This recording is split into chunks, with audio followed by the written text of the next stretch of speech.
दंडवत प्रणाम। श्री गोविंद प्रभु महाराज की जय।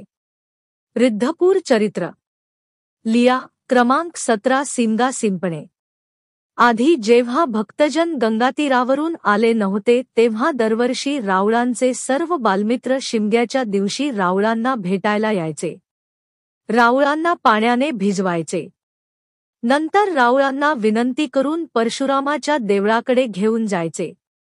परशुरामाच्या देवळासमोर शिमग्याच्या कार्यक्रमासाठी गावचे महाजन स्टेज बांधायचे।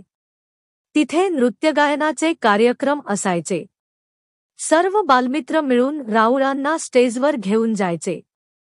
तिथे नर्तकी नृत्य करत असायची। ती पिचकारीने रावळांवर पाणी टाकायची। रावळ म्हणायचे, आवो मेली जाय। जाये ना म्हणे तेव्हा कोणी दुसरा स्टेजवर येऊन पिचकारीने पाणी उडवायचा। पुन्हा रावळ, आवो मेली जाय। जाये ना म्हणे म्हणून खोटे खोटे रागवायचे। तेव्हा सर्वजण एकत्र पिचकारीने पाणी उडवायचे आणि रावळ हास्य करत म्हणायचे, आवो होय होय असा खेळ करत, नाचत, गात संध्याकाळपर्यंत रावळ शिमगा साजरा करायचे। नंतर मठात जायचे। गंगातीरावरून सर्व भक्तजन रावळांजवळ आले तेव्हा शिमग्याच्या पौर्णिमेच्या दिवशी आबाईसाने रावळांची तेलाने मालिश केली।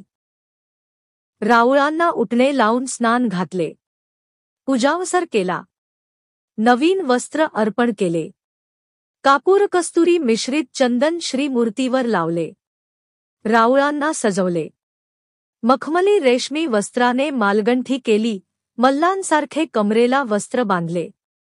नंतर पाडव्याच्या दिवशी सकाळी होळी खेळायला रावळ महाद्वाराकडे आले। तेव्हा महाद्वाराचे दार बंद होते।